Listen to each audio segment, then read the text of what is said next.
India plus news के दर्शकों का एक बार फिर से स्वागत है। दोस्तों, मैं शाहिम हसन और इस समय मौजूद हूँ मुजफ्फरनगर के सरवट में। सरवट में एक मदरसा है, महमूदिया मदरसा, जो कि मुसलमानों की ये एक बड़ी धार्मिक संस्था मानी जाती है। और यहाँ पर जो है आज आदर्श सर्व सेवा समिति नाम से एक संस्था है जो कि वृक्षारोपण कार्यक्रम कर रही है। वृक्षारोपण की अगर हम बात करें तो बहुत ही वृहद स्तर पे ये कार्यक्रम चलाया जा रहा है। और इस कार्यक्रम में अधिक जानकारी देने के लिए हमारे साथ जो है स्वच्छता मिशन अधिकारी सरदार बलजीत सिंह मौजूद हैं। इनसे बात करेंगे। सर, जिस तरीके से आज यहाँ पर आए हैं, किसके द्वारा बुलाए गए और क्या कार्यक्रम है? ये हमारी जो संस्था है, आपने नाम बताया सर्व सेवा समिति, इनके पदाधिकारियों द्वारा कई बार मेरी मीटिंग हुई है। तो इन्होंने कहा कि सर हम अपने इलाके में भी, जैसे पीछे पीछे लोगों ने देखा है कि काफ़ी दिक्कतें नहीं ऑक्सीजन से लेके, हम अपने एरिया में भी जहाँ भी स्थान मिलता है वहाँ पे वृक्षारोपण करना चाहते हैं। इनके सहयोग से, महमूदिया मदरसा के सहयोग से, और हमारे आविद मेंबर साहब हैं और भी गणमान्य सदस्य हैं, यहाँ के प्रिंसिपल साहब हैं, सभी स्टाफ के सहयोग से यहाँ पे आज 21 पौधे लगाए गए हैं। और लगातार ये कार्यक्रम जारी है हम लोगों का। एकदम पर्यावरण संरक्षण की ओर एक टैगलाइन लेके चले थे और उसके तहत लगातार समाज सेवी संस्थाएं हर जगह पौधारोपण कर रही हैं। ग्लोबल वार्मिंग एक बड़ा मुद्दा बन गया है, लेकिन जैसे देखा जाए, जो हम पहले तस्वीरें देखते थे, सैटेलाइट तस्वीरें, उसमें हरियाली काफ़ी दिखती थी, लेकिन धीरे धीरे कम हो रही है। किस नज़रिए से देखते हैं और किस तरह की ज़रूरत है? असल में शहरीकरण ज़्यादा हो रहा है ना। शहरीकरण होने से क्या है, वहाँ के वृक्ष काटे जा रहे हैं, वहाँ की हरियाली गायब हो रही है और मकान बन जा रहे हैं और खड़ंजे, पक्की सड़कें, कई चीज़ें ऐसी हैं कि जो अच्छे अच्छे वृक्ष काट के सड़कें बना दी जा रही हैं। तो इसी का प्रभाव है और यही पिछले दिनों हमने कोरोना में देखा भी है। और यही एक लेके चल रहे हैं पॉइंट हम लोग कि आने वाली नस्लों के लिए जो दिक्कत हुई है ये ना हो। इसी के तहत हम लोग सभी संस्थाओं के माध्यम से वृक्षारोपण कर रहे हैं। केवल वृक्षारोपण ही नहीं, उसका संरक्षण करने के लिए भी इनको जिम्मेदारी दी जा रही है कि आपने 21 लगाए हैं तो अगले साल मैं आऊँ आपके बीच में चाय पीने तो 21 पौधे मुझे जीवित मिलने चाहिए। ये बड़ा भरोसा कर रहे हैं आपके ऊपर, कह रहे हैं कि 21 पौधे जीवित मिलने चाहिए। पौधों को पालना बच्चों को पालने जैसा है। किस तरह की जिम्मेदारी आप पर आई है और कितने खरे उतरने के लिए आप तैयार हैं? देखिए, इनका जैसे बच्चों का लालन पोषण होता है, इसी तरीके से इनकी एक देख रेख होती है। पानी वगैरह इन पर टाइम पे डाला जाए, जिससे ये पेड़ पौधे जो वर्ष हैं या पौधे हैं या फिर पेड़ बनेगा। और इसी के मद्देनज़र रखते हुए हमारा और भी टारगेट है, जैसे डिवाइडर है, अभी मेंबर साहब ने बताया था, अभी साहब ने। अभी छोड़ दीजिए डिवाइडर को, फिलहाल पौधों की बात कीजिएगा। पौधे, इनका भरोसा है कि ये पौधे जीवित मिलेंगे वास्तव में, या आज फ़ोटो खिंचाने के बाद काम ख़त्म? नहीं, ये कार्यक्रम लगातार चलता रहेगा और जीवित भी रहेगा। इनका पूरा ध्यान दिया जाएगा। क्या देखते हैं आप, इस कार्यक्रम की सफलता कितनी आगे तक जाएगी? इंशाल्लाह हमारा पूरा सहयोग रहेगा। जैसे वृक्षारोपण हुआ है और उसमें इंशाल्लाह, पहली बात तो मैं इन सभी भाइयों का शुक्रिया अदा करता हूँ कि हमारे क्षेत्र में आए और यहाँ पे इन्होंने वृक्षारोपण किया। बहुत बहुत धन्यवाद, शुक्रिया। एक युवा साथी हमारे साथ मौजूद है। सावेज, आप पढ़े लिखे और एक जागरूक युवा हैं, लगातार देखा जाता है इस सेवा समिति में आप लगे रहते हैं, तो किस तरह की उम्मीदें हैं? समितियां आती हैं, चली जाती हैं, लेकिन टिक नहीं पाती हैं और कई तरह के भ्रष्टाचार के मामले भी सामने कभी कभी आते हैं। तुम्हें कितना भरोसा है इस समिति पर? समिति अपना जो काम कर रही है पूरा निष्पक्षता के साथ कर रही है और हर तरीके से, हर एक जगह पर हर तरीके से सहयोग कर रही है हर किसी के लिए, चाहे वो कोई भी प्रॉब्लम हो, समस्या हो। और आज समिति को ये मौका मिला है वृक्षारोपण करने का, तो अपना पूरा सहयोग दिया समिति ने। और ये जो वृक्ष लगाए गए हैं, उम्मीद ये करते हैं कि इससे भी ज़्यादा आगे तक काम चलता रहेगा और ज़्यादा वृक्ष लगाए जाएंगे। और जो ये ऑक्सीजन की कमी आई थी अभी कोरोना के चलते, ये भी ख़त्म हो गया। आहिस्ता आहिस्ता सबको इसमें सहयोग देना पड़ेगा अपना, और समिति कंधे से कंधा मिलाकर चल रही है हर किसी के साथ में। और भी बहुत मुद्दे हैं, समिति जो अपना पूरा वर्क कर रही है, पूरा एफर्ट लगा रही है।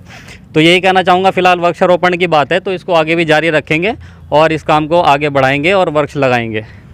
तो ये एक युवा साथी जो वृक्ष लगाने की बात कर रहे थे, यहाँ अब हमारे साथ मौजूद हैं जो मदरसा महमूदिया है और इसके जो सदर हैं, सदर मोहतरम, उनसे हम बात करेंगे। जिस तरीके से आज ये पौधे लगाए गए हैं मदरसे में, क्या कहना चाहेंगे, किस तरह का कार्यक्रम था?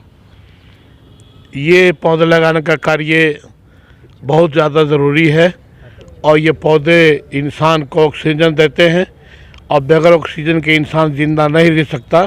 इसलिए इंसानी ज़िंदगी अगर बचानी है तो पौधे लगाना बेहद ज़रूरी है। इसलिए कि इंसान अंदर से हर वक्त नाइट्रोजन आपने भी फेंकता है, और अगर ऑक्सीजन न मिले, नाइट्रोजन बाहर रहता रहे, तो कार्बन डाइऑक्साइड, तो ये दुनिया गंदगी से भर सकती है। इस कार्बन डाइऑक्साइड से बचने के लिए और ऑक्सीजन बहुत ज़रूरी है, और ऑक्सीजन सिर्फ है ये पेड़ पौधे दरख्त वृक्ष यही देते हैं। इसलिए इससे बड़ा अच्छा काम, ज़रूरी काम मैं इंसान की ज़िंदगी के लिए कोई और दूसरा मैं नहीं समझता। जो लोग ये काम करते हैं वो भी तारीफ़ के काबिल है, क्योंकि वो अपने देश के लिए, अपने मुसलमानों के लिए, अपने इंसानों के लिए, अपने हिंदू मुसलमान सब के लिए, बल्कि जानवरों के लिए भी, हर चीज़ के लिए ये ऑक्सीजन की बहुत ज़रूरी है। इसलिए कि ये ऑक्सीजन नाइट्रोजन को पी जाते हैं और कार्बन डाइऑक्साइड को पी जाते हैं और ऑक्सीजन देते हैं। तो गंदगी को ख़त्म करना अगर कोई चाहता है तो पेड़ पौधे लगाना ज़रूरी है, ताकि गंदगी ख़त्म हो जाए। कोई अच्छी हवा लेना चाहता है तो पेड़ पौधे ज़रूरी है, क्योंकि अच्छी हवा सिर्फ पेड़ पौधों ही से मिलती है और किसी चीज़ से नहीं मिलती। इसलिए मैं मुबारकबादी के मुस्तहिक़ वो लोग जो इस काम में, इस कार्य में साझेदार हैं, शरीक हैं, जो इस काम को कर रहे हैं, मैं अपनी तरफ से मैं उन्हें मुबारकबादी देता हूं। और मैं अगर कोई पुरस्कार दे सकता था तो काश कि मैं भी देता, क्योंकि इस काम से मैं बहुत खुश हूं और मुझे ये काम बहुत ज़रूरी लगा। इसलिए मैं जो लोग भी एक कमेटी या तंजीम जो इस काम को कर रही है, या हमारे सरदार भाई या जो साथी इसमें इस चिलचिलाती धूप में मदरसे में आए और उन्होंने 21 पेड़ पौधे लगाए, मैं इससे बहुत खुश हूँ और वो लोगों को मुबारकबादी देता हूँ कि आप लोग इस काम को कर रहे हैं, कीजिए और ज़िंदगी भर इस काम को करते रहिए, क्योंकि आप इंसानियत को बचा रहे हैं और गंदगी को दूर कर रहे हैं और अच्छी हवा दे रहे हैं, जो इंसानी ज़िंदगी के लिए बेहद ज़रूरी है। इसलिए मेरी तरफ से मुबारकबादी के मुस्तहिक़ ये लोग, या जिस तंजीम ने, जिस कमेटी ने इनको जहाँ से भी, दिल्ली से या इंडिया से कहीं से भी भेजा है, वो तंजीम, वो कमेटी भी मैं समझता बड़ी अच्छी है, उसकी सोच अच्छी है। उसने अपनी तरफ से ख़र्चा करके वो या किस हालात से गुजर के इन लोगों को धूप में, गर्मी में भेजा, और अपने हाथों से इन हजरात ने हमारे स्कूल मदरसा महमूदिया सरवट, जो बहुत एक पुराना इदारा है, तकरीबन 1920 में ये कायम हुआ था। ये इस इदारे में, जो इस इलाके का सबसे पुराना इदारा है, 100 साल पुराना इदारा है, एक बड़े बुज़ुर्ग ने इसको कायम किया था। उस इदारे को इन्होंने पेड़ पौधा लगा करके इन्होंने हमारे टीचर्स के लिए और तलबा के लिए और सबके लिए, इंसानों के लिए इन्होंने एक बहुत अच्छा कार्य किया है, जिस पर जितनी भी तारीफ़ की जाए, बधाई दी जाए, उतनी कम है। मुझे बड़ी खुशी हुई आज इस काम से। भगवान इन लोगों को इस काम करते रहने के बराबर तौफीक अता फरमाए। हाँ, इंडिया प्लस न्यूज़ अपने विचार रखना चाहेगा और कहना चाहेगा आप लोगों से कि पर्यावरण के संरक्षण के लिए बेहद जरूरी है पौधों को लगाना, लेकिन पौधे लगाकर फोटो खिंचाने से कुछ नहीं होने वाला। आप लोगों को जैसे अभी हमारे जो अधिकारी हैं उन्होंने बताया कि पौधे लगाकर उनका संरक्षण कितना ज़रूरी है, वो उस पर आप ध्यान दीजिए।